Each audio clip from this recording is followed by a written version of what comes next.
Hello friends, today we are going to discuss about International Day for the Elimination of Violence Against Women. I am Dr. Suresh Badadmat, Professor of Psychiatry working at NIMANS, Bangalore.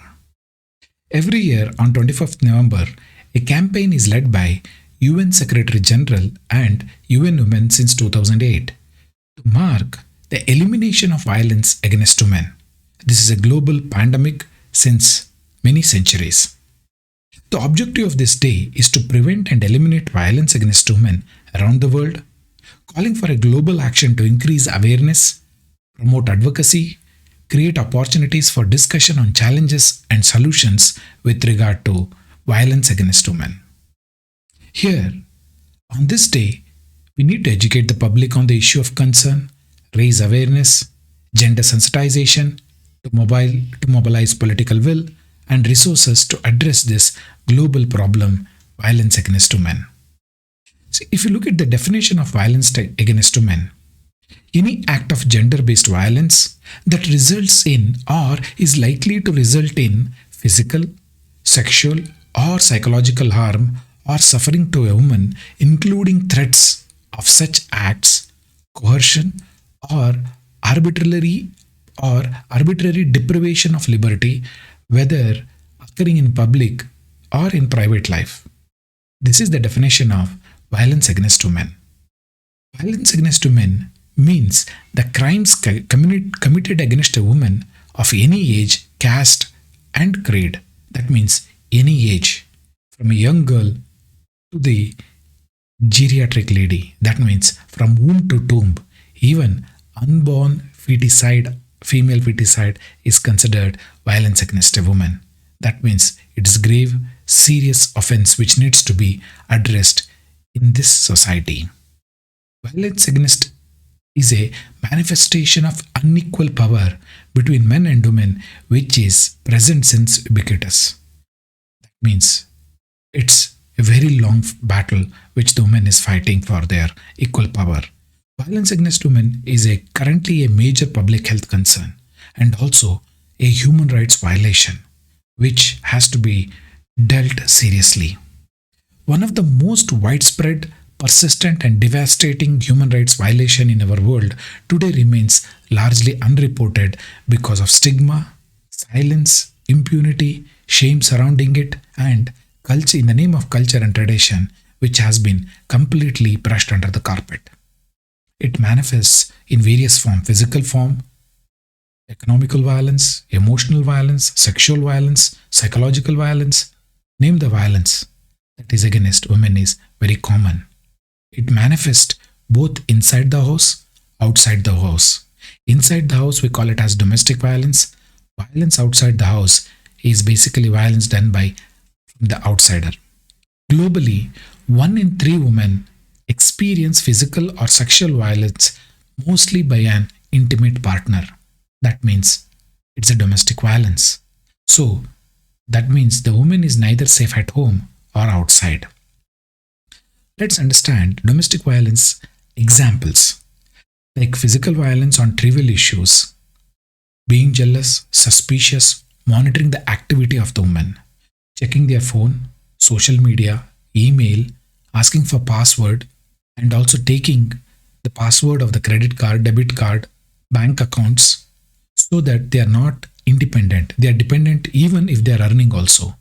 No freedom of choice, using children to control them, sexual abuse, insulting them in public, in front of others, making the victim believe that they are not capable of surviving alone.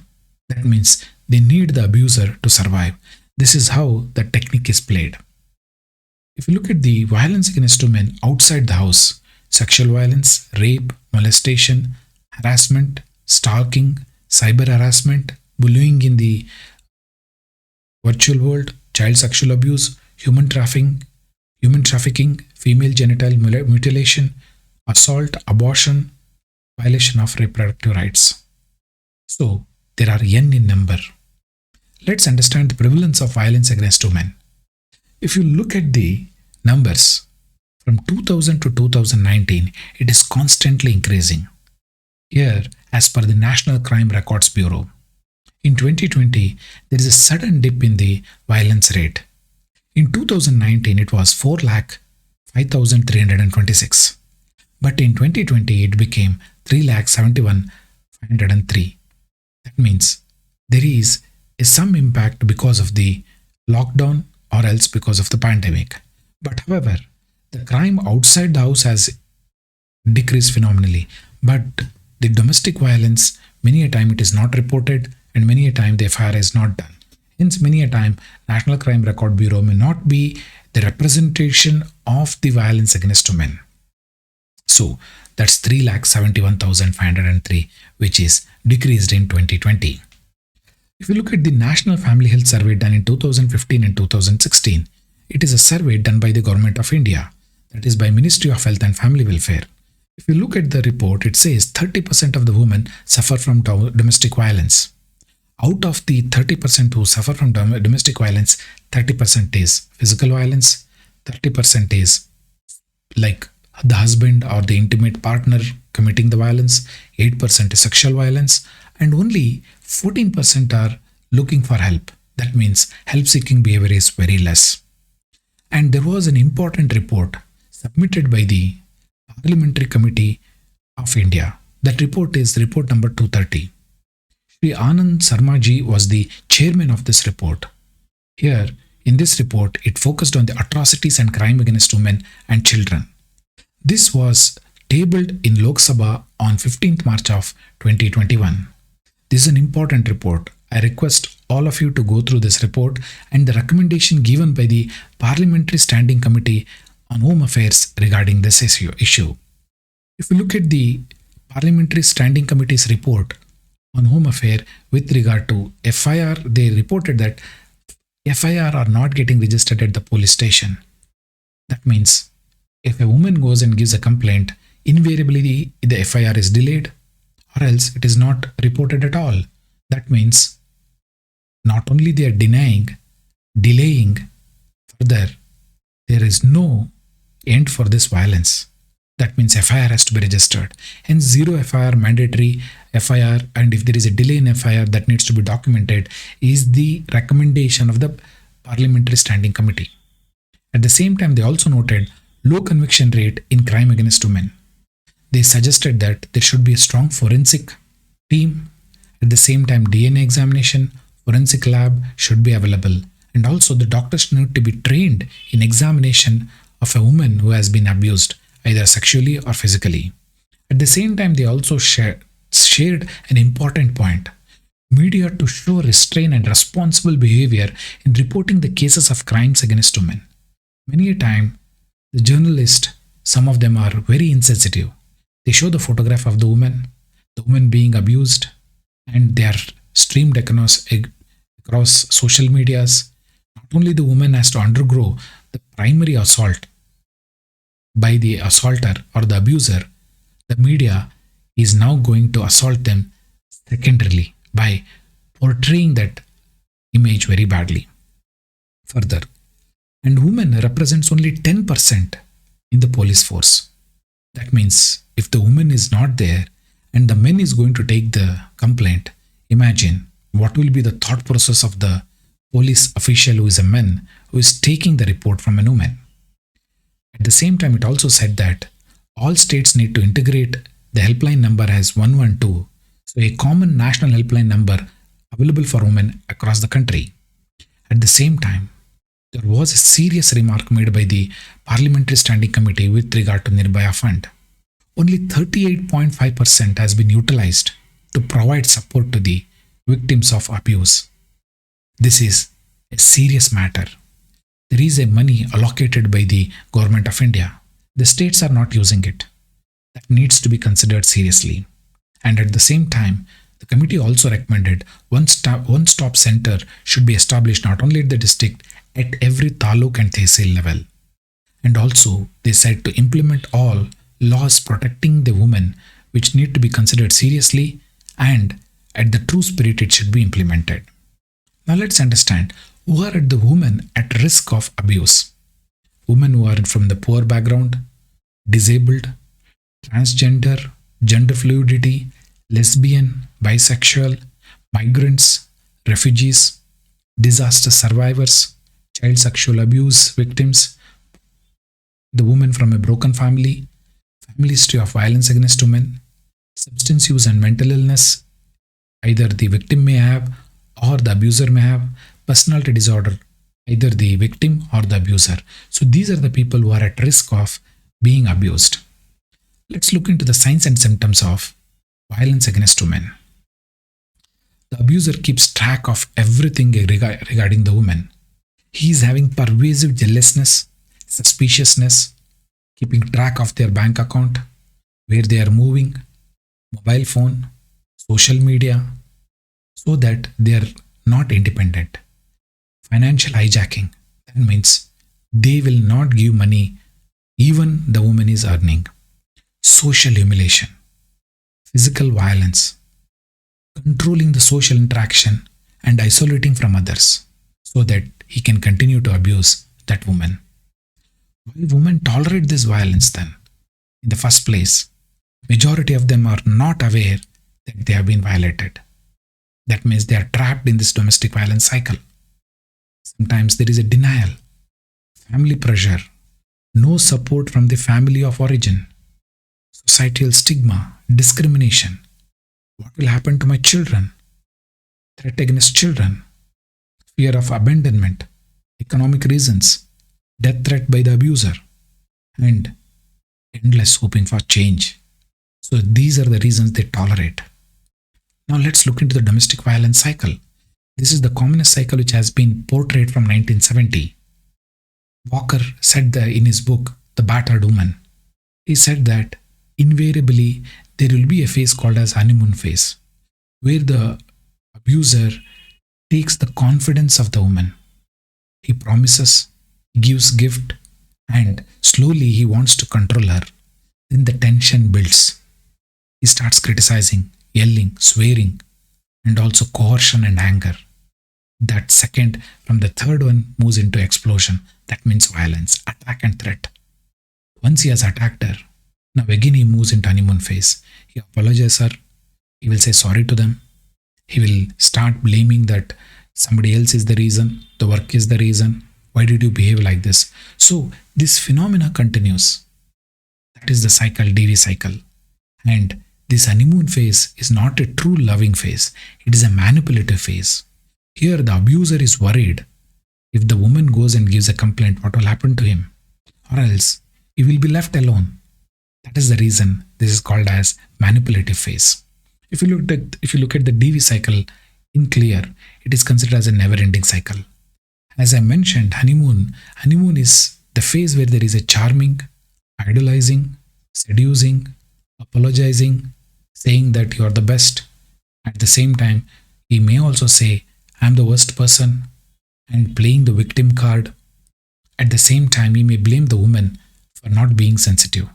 So that is the honeymoon phase. After that, he will start isolating her because he is having a stress. She is not under my control. So that stressful starts a trigger of criticizing, hitting her, and then the violence becomes very severe. The violence may be physical, sexual, emotional. Once immediately after the violence, reconciliation phase starts. He will say, I'm sorry, I should have not done this. You are such a wonderful lady. And then it enters into honeymoon phase. This becomes a never-ending cycle.